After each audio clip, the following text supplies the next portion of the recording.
Welcome back to the Menopause Movement podcast. I'm your host, Dr. Michelle Gordon. Thanks so much for being a part of the Menopause Movement. I'm excited. Today, we welcome Rena Yudkowsky to the podcast. Rena Yudkowsky is a professional memory coach and geriatric social worker. She's the founder of Memory Matters. She teaches online memory improvement courses to midlifers and seniors. Over the past 20 years in the field, she has served as a director of an Alzheimer's unit in an assisted living facility in Maryland, the director of development at a senior enrichment program in Israel, trainer for dementia caregivers, facilitators of support groups, and international lecturer on aging topics. Currently, she is the memory coach for an international aging clinic where she does one-on-one coaching and is working on a comprehensive program to prevent dementia. She's super passionate about her mission of helping those 50 plus to age more healthfully, both physically and cognitively, as she empowers them to believe in their own memory with confidence and grace. During the podcast, we talk about how Rena became a memory coach, the role hormones play in memory, and the memory hormone. Sally's story of return from cognitive decline. What to do if someone you love has been diagnosed with dementia or cognitive impairment. 2 tips for combating brain fog. Brain fog versus dementia. What is encoding memory and how to do it? Stay to the end to find out what is normal versus abnormal memory function. At the end of the episode, make sure you visit drmichellegordon.com/podcasts, where you can find the show notes plus the links to all the books and resources mentioned in the episode.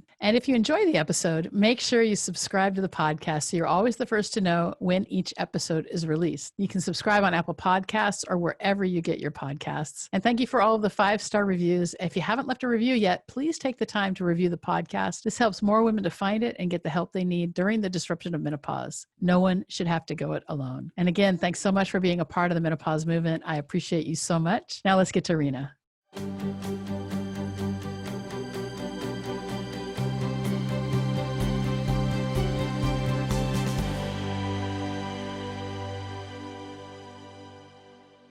Well, Rena, welcome to the Menopause Movement podcast. I'm super stoked to have you here today. Thank you.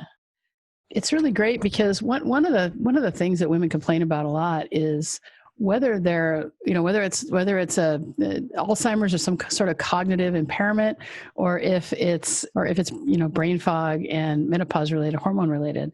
And so having a memory coach on the podcast, I think is going to be really helpful to help us determine what those things are. Just for a second about maybe your background, how you got into becoming a memory coach. Yeah, great. Thank you. Thanks so much for having me, first of all. So I'm a geriatric social worker and memory coach. So I started out working as the head of an Alzheimer's unit in the States when I lived in America. And, when you work with Alzheimer's, you just really think about what makes memory work and what makes it not work. And then I got married and moved to Israel. I'm here in Israel now, 21 years. And I took a memory course many years ago in Hebrew, actually, from a cognitive psychologist. And I was just totally fascinated by this topic of memory. So then, of course, I went and did my own research, and I read a lot of books on it, and I spoke to the doctors and listened to webinars, and then put together my own memory course. And I was teaching it live in many places around Israel to seniors, and it was super successful, and the feedback was amazing. And it was like the techniques, how memory works, all the techniques, and then the lifestyle factors that go into keeping us sharper or longer as we age. And about a year ago, I decided I want to put this course online because I can reach so many more people. Okay. And then COVID hit, and all the seniors were at home in front of their computers with nothing to do and their minds wasting. So I really launched my course. It was in May. In May, I launched my course and I taught it online to people from 3 different countries, which was amazing. So I really have gone online now with this memory course, with this memory enhancement program. And it's really just not a course. It's a whole coaching program. I really hold people's hands through the process. And I say midlifers and seniors, not just seniors, because everyone I talk to, everyone that I tell that I do this says, oh, I need that, no matter what age they are. Yeah, that's great. So that's how I got into it. And it's really fun. It's really interesting. And it really helps people. I just have such great feedback. So yeah. Well, one of the things that women really want to understand in menopause is hormones. I mean, the number one podcast actually is all about intermittent fasting on this podcast. Really? Biggest complaint women have in menopause is weight gain. Yeah. But it's not just that. There's a whole lack of control and not understanding their body. And I can't, but a lot of it is, why am I eating so much and why do I crave food? Yeah. Things like that. But when it comes to memory, there's some hormones that are involved, right? Yeah. And so let's talk a little bit about the role that hormones play in memory and how maybe we can support that. Yes. So first of all, estrogen, right? Estrogen, I was blown away when I heard this, that it has 400 functions in a woman's body. Probably more than that. Yeah, among those are helping to maintain memory, helping us sleep, and we'll talk about the connection between sleep and memory in a minute, helping us increase reasoning and new ideas and cognition. So estrogen is related to all of that. Estrogen also stimulates the production of enzyme that prevents Alzheimer's disease. So there's like a serious connection between estrogen and brain function and memory. And of course, then when we talk about like the balance of hormones, when estrogen and progesterone and everything starts going out of whack or, dips so we have a lower level of estrogen. So of course we're going to have brain fog. We're not going to be able to sleep. And then of course we're not going to be able to function because without sleep, our brains there's no way. I call sleep the secret cure to most diseases. That's Especially brain health. And I think we have to get over the fact that there's a lot of people who over the last, say, 30, 40, 50 years have said that, you can sleep when you're dead, or that sleep is, for the weak. No. And so with Arianna Huffington's book, Thrive, that started to bring sleep back to, kind of the mainstream. And we're starting to see more and more with what the role of sleep is in health and the role of sleep has in even brain health and repair of hormones. And then we have, all these new apps, right, that are really, they're tracking sleep and they're tracking your, your movement and things like that. I got that chunky Oura ring right here. It tells me my sleep every day and that sort of thing. So I'll tell you, want to hear an interesting study that in Dr. Amen's book. Dr. Daniel Amen is a neuropsychiatrist. Mm-hmm. His books are amazing. Which book specifically? So the Brain Warrior's Way is the one that I'm going to quote from right now. So he brings down a study where soldiers, when they got 7 hours of sleep at night, they were 98% accurate on the range. And when they got 6 hours, they were 50% accurate on the range. And when they got 4 hours of sleep, they were 15% accurate. It's like, whoa, which soldiers would you want fighting for you? The ones that got 7 hours of sleep or not? Well, the problem, I think, when you're studying soldiers, and I know this firsthand as a surgeon, is that war happens at all hours of the night, as does trauma and medical emergencies. And one of the reasons I chose to give up my surgical practice was because I was tired of not sleeping. I was tired of not sleeping. And this week, because it's election week here in the U.S. that we're recording this, you're probably not going to air until January, but it's election week here in the U.S. And I've had a couple of really late nights and a couple of nights of only 5+ hours of sleep. Okay. And it's really interesting because we have to pay attention. I mean, the lack of sleep can lead to brain fog. And when it leads to brain fog, then we have this problem of how our body starts to crave things. Start to crave carbs. We start to crave sugar, and we have to be mindful, or else, we can really fall back into that trap of eating for energy. Yeah. Can I talk about what sleep does for our brain? Like why it's so important? Absolutely. Yeah. So, I mean, there's lots of reasons, but I'm going to talk about two main reasons. One is, first of all, we consolidate memories when we sleep. So everything that we did during the day, we want to remember that. We got to sleep on it, because when we sleep on it, we consolidate those memories. And second of all, I think of sleep as like the waste management system. Like imagine little garbage men going around your brain, getting rid of the toxins at night when you sleep. So it's really important, because if we have all those toxins built up, it's going to affect our cognition and brain health, as opposed to if we sleep properly and we get rid of those toxins, we're going to be so much healthier and focus. We all know how we feel, how we can not focus if we're like exhausted, right? We know that feeling. And then those nights where you get like a good 7 or 8 hours and you wake up and you go, oh, it really feels good to be clear. Yeah. For sure. So we know that sleep is important, and we know that sleep consolidates our memories. So what, other than sleep, what other lifestyle factors can we modify really to keep us sharp as we age? Yeah. So there's a lot of stuff.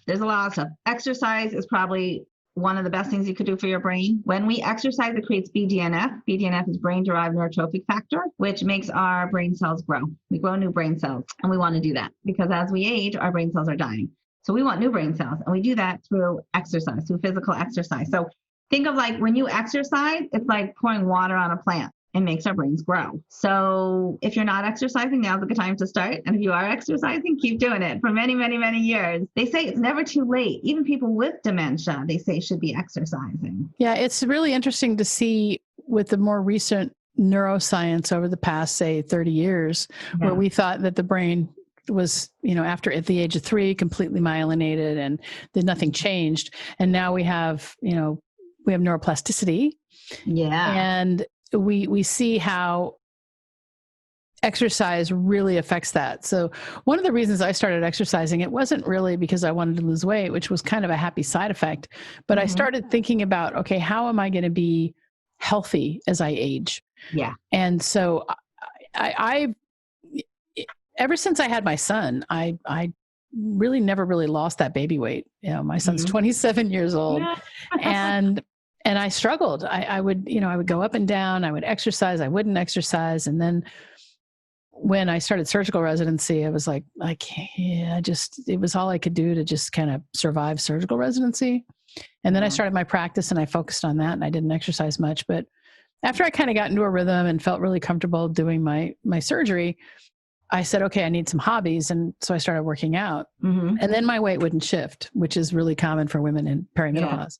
Yeah. And so I just said, okay, well, that doesn't mean I don't, that exercising isn't smart, right? What you want to do is just reframe things. And so I reframed it for myself and said, well, first of all, consistency is key. And if I do it consistently, I'm going to get some results. But the other thing is I exercise to save my brain. And when I said it that way, it makes it a lot easier to just say, well, what's the goal? The goal is not necessarily seeing a number on a scale change.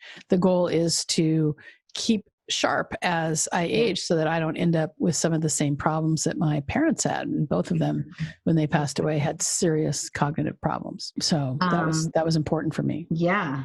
That fear also, when we watch our parents age a certain way and we don't want to end up like that fear of dementia causes us a lot of anxiety. And sometimes it causes us to worry more than we should. So that's a lot of what I do, is giving people a confidence and hope that they can age more healthfully than their parents. And people come to me with a lot of concerns. Is this dementia? Is it not? And I do memory assessments. And a lot of times I'm able to convince them that if they would just do certain things, either techniques or strategies or tips, they really don't have to worry so much. And that really gives people hope. Yeah, that's great. It's interesting. I love this. I have a quote from Dr. Pam Smith, who's a functional medicine doctor. Have you heard of her? No. She wrote a book about memory loss. Anyway, she's an anti-aging functional medicine doctor. She says, at 95, your brain should be just as sharp as 24. And I went, what? I agree with that. At 95, your brain should be just as sharp as 24. And I was like, okay, how are we going to do that? I want to just mention here that one of the things I like to talk about with the women who are in the Minnow system or the women who, watch this program, it's really hard for us to reconcile the fact that at this age, our brains still feel young, but our bodies are lagging behind. I think that's something to really look at. And I know, especially for me, I can do things with my body now that I couldn't do when I was 18 because I've trained consistently for the past 5 years. It's still very hard to lift my shoulder and have pain because I never had that before. And so trying to keep that young mindset with a body that is, we've got a limited time here, right? Yeah. That's the hard part. But you're right. It really is a combination of, how we feel and the mindset of staying young and keeping our bodies in good shape. It's really, really a combination of a lot of factors. So it's the nutrition and the exercise and the cognitive training and the socialization. When people retire, they shouldn't just be sitting at home doing nothing. This is the time to build those friendships if you didn't have time for them in the past, right? And to do the hobbies and the education and all the things you wanted to do. It's like, retirement is really, for a lot of people that they have a positive perspective, it's the beginning of a whole new life, not the end, it's the beginning. And that outlook that you get to do things now that you never got to do, and things that are good for your brain, like learning new languages, learning new hobbies, arts, music, all those things that are so good for your brain, you get to do now. Yeah, that's true. There's a lot more time. And the one thing I never want to do is like be stuck sitting in front of a TV because there's so much outside. And we know from neuroscience studies that just a walk in the woods can affect your happiness, right? Oh, yes. Sun and air. Yeah. And then there's this book that I read, a friend of mine sent to me a few years ago called Younger Next Year, which is all about when you retire, you got to find a job, and I've told some of the ladies in my program who are in the minnow system, I've said, well, you're retired. So your job is to exercise. You got to move your body. I mean, that's got to be something you do a couple hours every day just to keep your mind sharp. And then they start to do that and they start to see the result. That's really important. So did we talk about the memory hormone? No, I have that on the back of my head to mention to you. Yeah, let's go ahead and move on to that. What is the memory hormone? Pregnenolone. That's what you're talking about, right? Pregnenolone. So pregnenolone is the precursor to progesterone in the steroidogenic pathway. So let's talk about that. Pregnenolone, and so I started working and reading about memory, but it's not something that you hear about from the doctors or anywhere. I talk about it. You do? Okay, good. I do. But I don't talk about it in the context of memory. So let's delve into that a little bit. Yeah. So basically, pregnenolone is that we call it the memory hormone, and it supports memory and it's neuroprotective, right? So if your levels are low, you're going to be at greater risk for cognitive decline. And it's, from what I understand, it's a simple blood test, and it's very easy to supplement if your levels are low. But women have to know to ask their doctors to test it, right? And it's that fine balance of many hormones. But that is one that is very easy to supplement. It's very cheap. But you don't want to just take anything. You want to if you're low, you want to take it. You can supplement it. But that is definitely helps people a lot. Yeah, I think we have to really be careful here in terms of what we're recommending, because it's easy to go and get over-the-counter things that say they're going to support your hormones. And I'm not a big believer in balancing your hormones. And the reason for that is that I think that this whole balancing your hormones thought comes from the pharmaceutical and supplement industry. Menopause is a natural condition. We're supposed to lose our hormones. And I think a big part of it is how we manage that ourselves and how we choose to look at it. And when it comes to supplementing, I mean, I wouldn't recommend, I mean, everybody needs vitamin D, but I don't tell people to go out and take, 30, 40,000 units of vitamin D every day. Right. That can lead to illness. You have to check your levels first. And we've got several podcasts with Dr. Green talking about supplements for menopause. And the main thing is to make sure that you partner with a healthcare practitioner, some sort of healthcare professional who can check your levels and then kind of help you and guide you into taking the right supplements. Because I think part of the problem is there's so much over the counter. For example, let's say you want to take something like St. John's wort, which can help with depression. St. John's wort has a lot of side effects and has a lot of interactions with other drugs. And if you don't know that and it's sold over the counter, and you can start to have side effects, but nobody's blamed for that, right? So I want to just err, on the side of caution here. First of all, we're not giving any medical advice. This is not medical advice here. This is just some information for your consideration that you want to take back to give you the ability to go and have a conversation with your healthcare professional. But at the same time, I mean, if there is a supplement that can increase pregnenolone, where does that something that somebody can get, like just from Amazon? So I'm pretty sure you can get pregnenolone itself on iHerb or Amazon. Yeah. Okay. And the issue is that pregnenolone is the precursor to progesterone. And while progesterone is really important when it comes to sleep and getting enough sleep, supplementing that you want to make sure that you're really working with somebody. And we've got a couple podcasts on hormone balancing, actually, with Dr. John Carazola, and then a couple of them with Dr. Green. So just before you go, and again, a word of caution, before you go and start supplementing, make sure that you talk to someone. I just have to be careful there. Yeah, for sure. No, everything has to be done under a doctor or healthcare practitioner's guidance, because there's so many things we're talking about, right? We're talking about many hormones. We're talking about many lifestyle factors. And we're talking, I want to tell you an amazing story that sort of puts this all into perspective. Sure. So this is also Dr. Pam Smith tells this story. She's, again, an anti-aging functional medicine doctor. And functional medicine sort of looks at like the underlying causes of things. So she talks about this client, Sally. Sally's 67, and she was 4 hours late to her appointment with her because she couldn't find the doctor's office. She got lost. And Sally only lived a few blocks away, but she could not find her way to the doctor's office. That's pretty scary, right? Yeah. Now, most people, if a 67-year-old lady walks in and says, I live a few blocks away, but I spent 4 hours driving around because I couldn't find my way here, that would be a pretty quick diagnosis of dementia for most people. But to her credit, Dr. Smith did a lot of blood work and lab work, and she looked at grief. This woman had just lost her husband. She looked at her nutrition, her exercise, her hormones, her thyroid, her sleep, her insulin levels.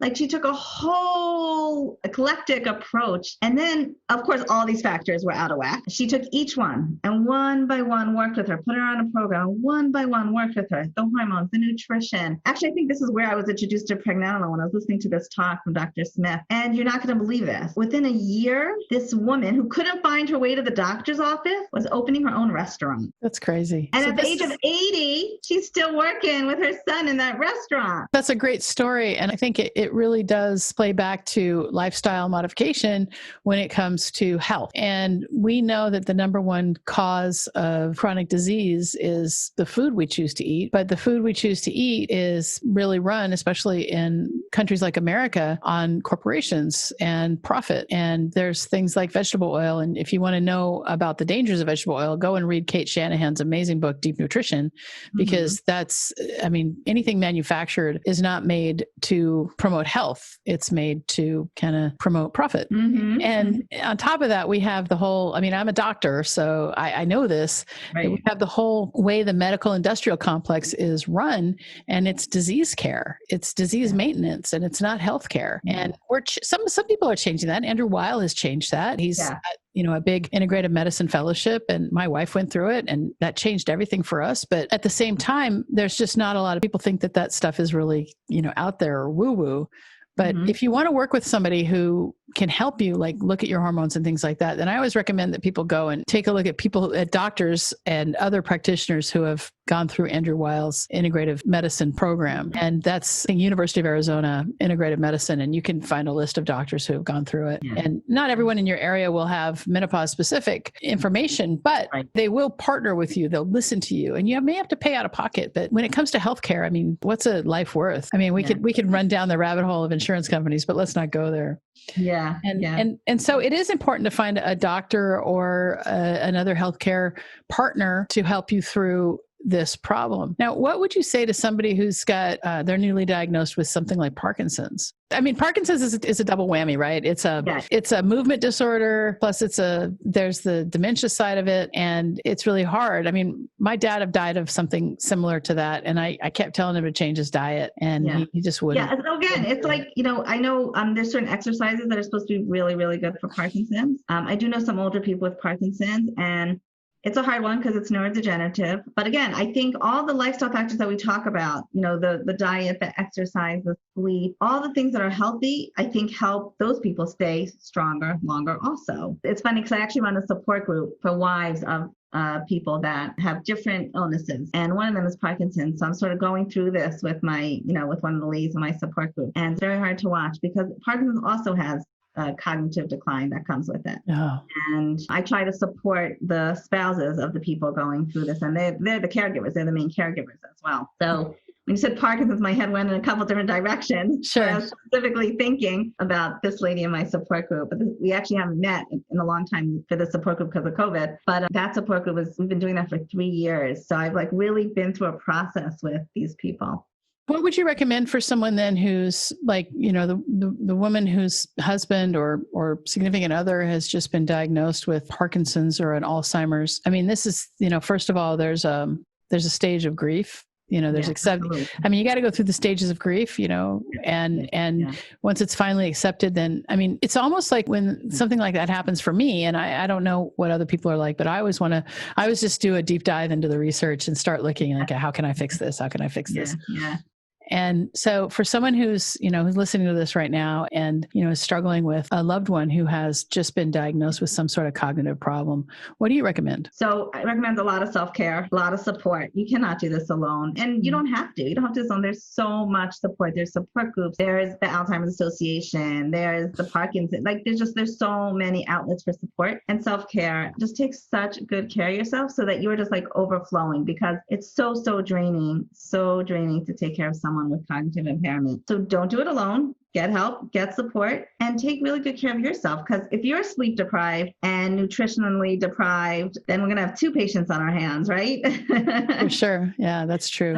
And again, do the things that you enjoy. Don't let go of your hobbies. Don't let go of your socialization. It's more important now, not less important. So just really taking good care of yourself so that you can be a good caregiver. It's really hard when life throws you a curveball like that. My son was diagnosed with cancer when he was 21 months old. He's 27 now, so he's fine. Wow. But we went through, 3 years of hell. And then as he grew up, he had other, sequelae. But one thing I like to tell people is that when you get a diagnosis like this, it's important to remember that and this is something that a neurologist told me when my son was diagnosed. So I don't want to say that it's, that it's mine, but I kind of adopted it. What he said to me, my son was sitting there and having a seizure and really not doing well. And he said, you've got to take care of yourself. This is a marathon, not a sprint. Make sure that you're sleeping, make sure that you're moving your body, make sure that it wasn't that easy. And it's really hard when someone that you love and has just basically been born is on death's door. Those are difficult times, but it's also difficult when, you're watching your partner,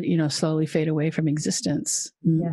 Day by day. And that's where I think these support groups really can come in handy in terms of, the Alzheimer's support group or the Parkinson's support group or the cognitive impairment support group. Yeah. And if you can't get to a live meeting because we're in a pandemic and that's going to go on for a while, I think we've got the internet technology and FaceTime and other there's a lot available online. Video communication. Yeah.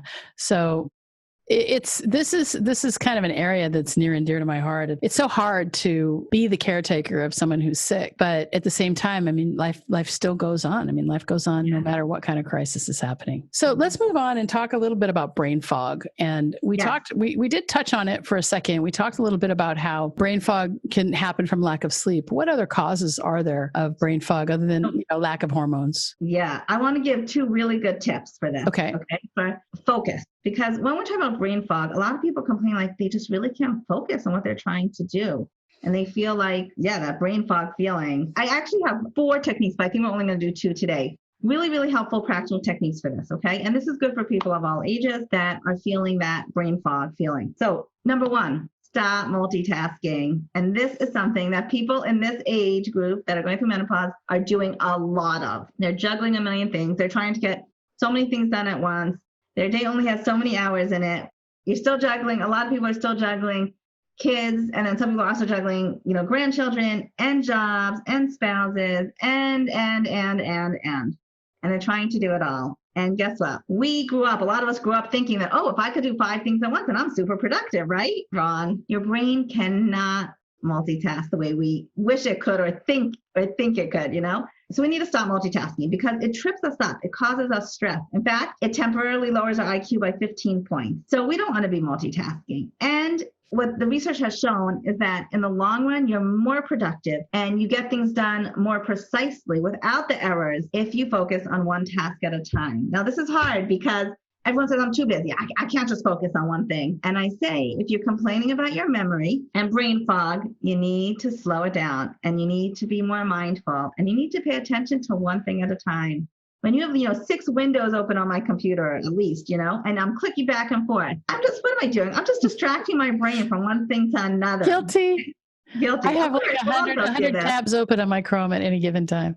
We're all guilty of this. But what are we doing? We're distracting ourselves. We're stressing ourselves out and we're making ourselves less creative. When we really seriously turn off the phones, turn off everything. If I'm trying to focus on writing, blog, or if I'm trying to read something that I really want to remember, the best way to do it is to stop multitasking and to focus on one task at a time. There's a reason that there's an extremely hefty fine for talking on the phone while driving. You know why? Because your brain can't do it. It's like driving while you're drunk. They found that driving while talking on a cell phone is the equivalent of driving while drunk. It's really dangerous. Our brains are what's called a sequential processor, which means that we take in, digest, and process information in a sequence. A sequence is like one thing after another. We do it quickly. Yeah. But we don't do it at the same nanosecond. So we need to slow it down. We need to be mindful, especially when we eat. How could it be that people can't remember what they ate for breakfast? They don't have dementia. They weren't paying attention to what they were eating. They were reading the newspaper. Yeah. They were checking their phone. So we're not eating mindfully. We're not being mindful with even the people, with our relationships, because we're on the phone or checking our emails at the same time. So if we can just stop the multitasking, I do believe that some of that brain fog and some of that feeling of like overwhelm and anxiety will actually be greatly improved. As the first thing is stop multitasking. Multitasking, and the other one is mindfulness? Well, I sort of put it together. Okay. Let me talk a little more about mindfulness. I'll tell you what I meant the other thing to be. So mindfulness, what I call it's like aligning your brain and your body. What happens? I go to the fridge, I open the fridge, and I can't remember what I came for. And this happens all the time, right? Again, people say, is that dementia? That's not dementia. What happened is when I had the thought, I need the milk from the fridge, to when I got to the fridge, I had 10, 20, 100 thoughts, right, in between. Yeah. I go to the fridge and I open it up and I don't know what I came for because my mind just went through a whole thought process. I distracted myself with internal thinking. So instead, and this sounds very silly, but this is really the solution is I need milk from the fridge. Milk, till I get to the fridge. And then you're not allowing yourself to be distracted. So it sounds so silly, but really it's aligning your brain and your body. So my brain's not in Honolulu if I'm talking to you. My brain is right here, present, mindful with you. Okay. So it's about focus and concentration. Also, the awareness alone, this really helps people. The awareness that you didn't even pay attention to in the first place is going to make you feel better because it's going to make you realize that this is focus and not dementia. Okay. So the next time you say, oh my gosh, I forgot that you told me that, or oh my gosh, I forgot that appointment. Say to yourself, did I even pay attention to it in the first place? And most probably the answer is going to be no. Yeah, I think we're very, very, very distracted. And I'm completely addicted to both of I have two phones and I'm completely addicted to both of them. I get it. Yeah. So when you align your brain to your body, then it gets rid of some of that brain fog. So that's the brain, that's the mindfulness and the multitasking together and the being present and aligning your brain to where your body is. The second piece, the second technique that I want to teach that's very practical, and this helps us remember things. And it's using your senses to encode a memory. Encode a memory means to get it from our working memory to our long-term memory, where they're going to recall it, right? So if you use your senses, if you use 4 senses, you have a 98% chance of remembering something a week later, okay? So our senses are seeing, hearing, tasting, touching, smelling. So when I lock my door, oftentimes we lock our door, our minds are in Honolulu, and we have no idea if we locked our door or not, right? This is how we're going to do it so that we remember. Now, when I lock my door, I'm going to feel my key in my hand. I'm going to look at the shape, look at the color, I'm going to hear the lock click, and I'm going to say out loud, I just locked my door. Then an hour later, when I say, I cannot remember if I locked my door, of course, I remember hearing myself say, I now locked my door. Now, using this sense and talking out loud is so simple and so powerful. You can use it to remember if you took your medicines. You could use it to remember if you turned off the stove, which is an issue for older people. I can't remember whether they turned off the stove or not. You can use it to remember when your appointment is, you say it out loud. I now locked my door. I now turned off my stove. You move the pot, so you're feeling the pot in your hand. You're giving it just a few more seconds of attention. So that makes it strong in your memory. And then you could recall that you actually did it. Instead of like talking on the phone and trying to stir the rice, and then you go to the other room and you forgot about the rice. You didn't forget about the rice. You're totally distracted. I know that's really good. I like that a lot, especially, for mundane things like locking your door or turning off your stove or the air conditioning, for example, if you're going to leave for a while. And did you talk about your practical techniques for helping us focus when we feel so scatterbrained? That's 2 of them. Those are 2 of them. The stop multitasking and the senses, using your senses, use as many senses as possible. I'll give you one more. I actually have a lot of them, but I'll throw out one more at you. Not to do things automatically. This sort of goes hand in hand. What do? We come in, we throw our keys down on the coffee table, and then where are my keys? I forgot where I put my keys. I didn't forget where I put my keys. I didn't pay attention to it in the first place because I did it automatically. My hand put the keys on the coffee table. My brain was not even engaged in that action. So we're going to stop doing things automatically. And we're going to actually use our mental images. Our mind thinks in pictures. So you can use a mental image to help you remember where you put anything. So when you put those keys down now, you're going to imagine a genie popping out of your keys on the coffee table. So, and if you have like a really fun, crazy, vivid image of a genie popping out of your keys on the coffee table. So let's say an hour, 2 hours later, when you want to go out and you're trying to find your keys. Now, where are my keys? All of a sudden, this mental image comes, and it works because your mind thinks in pictures. So all of a sudden, this mental image comes up for you of a genie popping out of your keys on the coffee table. And it's like, oh, I know where my keys are. That's a no-brainer. No pun That's intended. great. So there's a great book that I'd like to recommend for anyone who wants to understand how automaticity works. And it's called The Power of Habit by Charles Duhigg. And he tells a lot of stories he talks about a woman who lost all of her money gambling because it was a habit, about a man who had a brain-eating kind of injury, a brain-eating infection, but still was able to find his way home. And just some really, really interesting things about how memories can be like Grand Canyons, and habit can help that. So I do highly recommend that book if you want to understand habits and maybe how to change some of them. Because when it comes to behavior change is hard. And we like to say, at the beginning of the podcast, we started talking about exercise and how exercise helps the brain. And in my program, I like to talk about how exercise is the fountain of youth and we have to drink from it. But why is it so hard to get started? And that goes back to habit. How when our habit has been that we aren't doing something, that it's easier to continue that habit than to change it. And we have to find ways to get ourselves to actually make those changes. And, that comes back to motivation. And there's a lot of brain science in there. What we want is, we spend a lot of time thinking about change. And then once we finally make the decision like that, then change happens. And so the whole idea, the reason why, we have the podcast and the reason why we have the Minnow system is to kind of shorten that gap between thinking about change and actually making the change, right?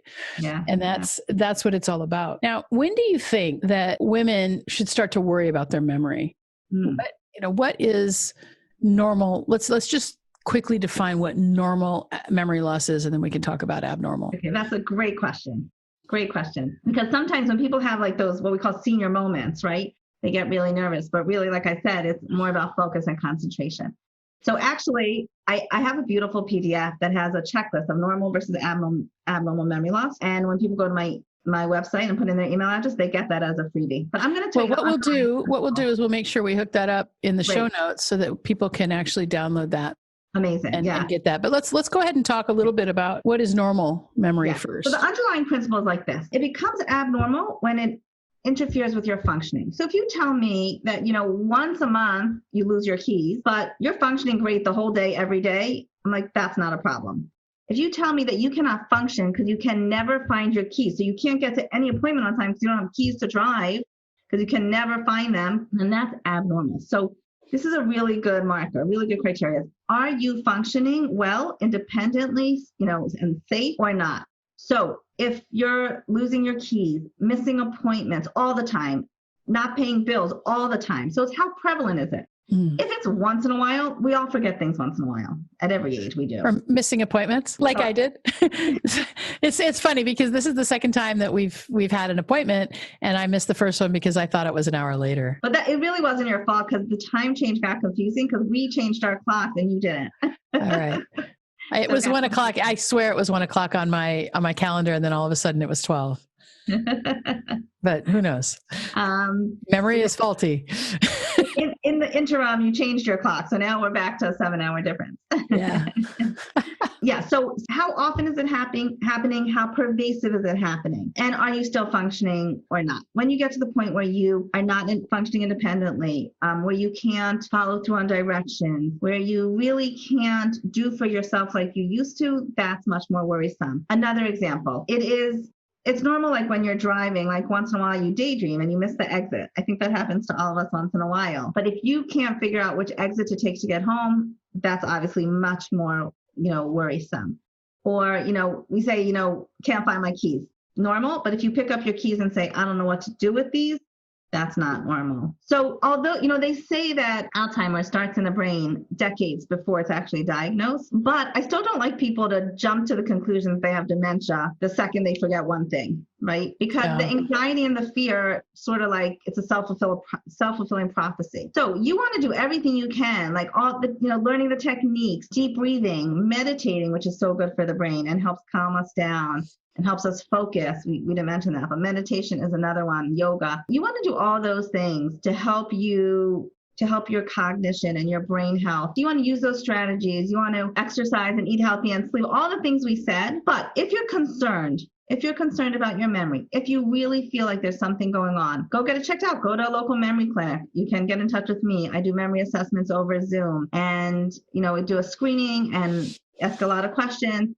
And I usually can figure out if there's something going on or not. I can't promise anyone what the future holds, but we are in a time with very exciting, hopeful research that we believe that you really can fight your genes, and it's not just about your genetics, and that there's so many lifestyle factors that you do have control over that you can age more healthfully. So even just in terms of the genetic piece for people that are really concerned, even if you have a gene for Alzheimer's, you can actually it's what we call epigenetics, right? It's like a light switch. You can turn it on or off.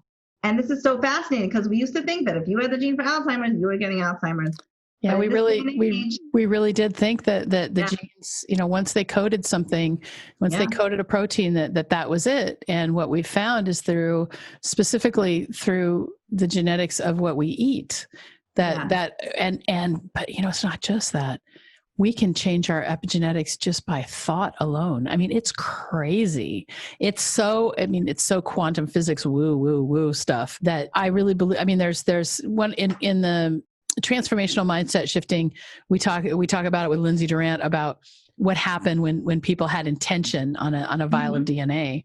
Mm-hmm. And the way we talk to ourselves it's just so important that we stop beating down on ourselves and we start to really pay attention to that. And we do go into that quite a bit in the Minnow system. We talk about, the Minnow-Mate way of thinking and how our thoughts create a reality. And that's so important for us to start to pay attention to, because for whatever reason, it's just really easy for us to be really hard on ourselves. And it's like a societal thing, I think. We take all those voices, all those negative voices that we heard from age about 18 months on up, and then we just compound them. We put them in a microscope, or a magnifying glass, and just make it bigger and bigger and bigger. So the last question. Can I say one thing about that? I talk about that self-talk piece with memory all the time. Yeah. What happens when you have a senior moment? You say, I'm going crazy. What's wrong with me? Why am I such an idiot? And that self-talk is going to be like, that's not going to make you feel better or help you remember. That panic and that beating down on yourself is not going to help you remember more easily. But what if you take a deep breath and you say, you know what? I have a strategy from Rena. Rena taught me several tools that I can use right now to remember what I need. And you employ that. And you say, I got it. I love that. Got it. It's going to come back to me in a minute. I'm going to take a deep breath. It's going to come back to me in a minute. It's okay. There's nothing wrong with me. And I have the strategy that I need to do this. That is a very different system than what's wrong with me? Am I getting dementia? Why isn't my brain working? Right? Well, but remember, there is a factor of, and this is something that I learned, a quote that is attributed to Oprah, but I think she got it from someone else like Wayne Dyer. But what you think about expands. And so if your thoughts are really stuck on I'm demented and I'm, menopause is hard and it's miserable and things like that, you're going to get those things. It's not just law of attraction. It's just like what you think about is what you're going to get. Now, before we close, I wanted to ask you one question, and that is this. When it comes to memory loss and cognitive impairment, there is a lot of denial. There's a big stigma around, people never want to admit that they have a weakness. And so how do you address that in, making it okay to maybe reach out for help? So that's why I say, if you're concerned about it, get help, because there is such good help. Let's figure out, with everything in health, it's right. They're talking about prevention and the early detection. Not that there's any good drugs right now for Alzheimer's, but if you know that that's where you're headed, there are things you're going to do differently. You're going to be exercising more. You're going to be cutting out carbs and sugar even more if you're not doing that already, right? You're going to be adding in olive oil and blueberries and avocado and coconut oil, and I have a whole list of omega-3. The denial is really hard. It's really hard to break through people's denial, but the hope is what's going to break through it. The hope that even if you have a diagnosis, you can stay healthier longer. Just because you have a diagnosis doesn't mean you're going to deteriorate fast anymore. We used to think it meant that. Now we understand that people can stay sharper longer. Oh, socialization. People live longer if they socialize with other people. And I know that's really hard now because we're socially starved because of Corona. And especially the seniors are socially starved because they've been in the house the most, right? But there's so many pieces to this cognitive puzzle. So the hopefulness that you can do something, even let's say we don't have a cure for Alzheimer's, but we definitely have a way to stay sharper longer. Yeah, and that's for sure. And there are doctors that are actually talking about reversing. We never used to talk about reversing dementia, never. But now Dr. Dale Bredesen, who's in America, has a protocol, and he is doing it, not just talking about it, he's doing it. He has a whole program, and he is reversing dementia. His book is called The End to Alzheimer's. Dr. Dale Bredesen, The End to Alzheimer's. That's great. Well, I want to remind everyone that whatever the obstacle is, if it's I'm going crazy or I'm having, I might be having some memory problems or whatever, the obstacle comes when we tell a story about it, when we have a belief. Yeah. And I'm going to challenge everyone to take a look at their beliefs around what it means to maybe need to reach out for help, because there is this stigma, and it's not just, around cognitive impairment, it's around mental health and other issues. And then in America, for sure, there's this whole, not as much as in the UK with the stiff upper lip thing, but in America, it's like, let's pull ourselves up by our bootstraps and let's not ask for help and let's continue to suffer. And suffering is something that can, put hair on your chest and those sorts of things. And so I'm just going to challenge everyone to take a really good hard look at any of the beliefs that you have around what cognitive impairment means and asking for help around that if you're starting to forget what to do with a key, for example. So where can people find you? Okay, thank you. Yes. So my website, renayudkowsky.com. I'm going to spell it. It's RenaYudkowsky, renayudkowsky.com. Awesome. And if you go there, there's a pop-up, and if you put in your email, you'll get a beautiful PDF about normal versus abnormal memory loss, which we talked about a little bit, but there's more on there. And I'm also about to launch a membership program, which I'll be sending out one short video a week with strategies of memory and a brain exercise a week, and then a monthly group coaching call. And that is called Remembership. So I'm about to launch my Remembership program, and that is going to be amazing. It's going to be amazing information and great support that goes along with it. And that's in addition to my course. My full course I hope to offer in a couple months. Again, that's called the Memory Matters online course. And I have a Facebook group. For anyone on Facebook, I have a Facebook group called Memory Matters, Tips and Trips for midlifers and seniors. So if you're on Facebook, just look up Memory Matters. Or so when they go to your website and they input their email address and get your PDF, do you tell them about all these things? Yeah, then they're put on my email list, and then they'll get whatever's coming up next. They'll get information. Great. Okay. Yeah. All right. So Rena, thank you so much for coming on to the Menopause Movement podcast today. It's been great having you. I hope that we get a bunch of questions and we can bring you back. Thank you so much. It's fascinating to talk to you. Thank you very much, and good luck with all of your work. Did you know that menopause is not a medical condition? Most doctors don't know this either. I like to say that menopause is the privilege of a long life. And to really take hold of our lives in menopause, we have to unlearn what society and the medical establishment has told us about menopause. This is why I've created this brand new course called Understanding Your Hormones and Managing Your Menopause. I want to show you how you can get on top of your menopause right now so that you can start to see it as the best time of your life. Now, this course is valued at $500 and is in the beta testing phase. And we're currently accepting applications for women to test it out for us at no charge in exchange for feedback and testimonials. But the best part is, because you're a podcast listener, you can bypass the application process and go straight to the front of the line. To register right now, simply visit menopausemovement.com/hormones, and we can get started together right now. Remember, you can get started right now at no charge to you in exchange for feedback and testimonials when you go to menopausemovement.com/hormones. And I'll see you inside the course. Thanks so much for being a part of the Menopause Movement.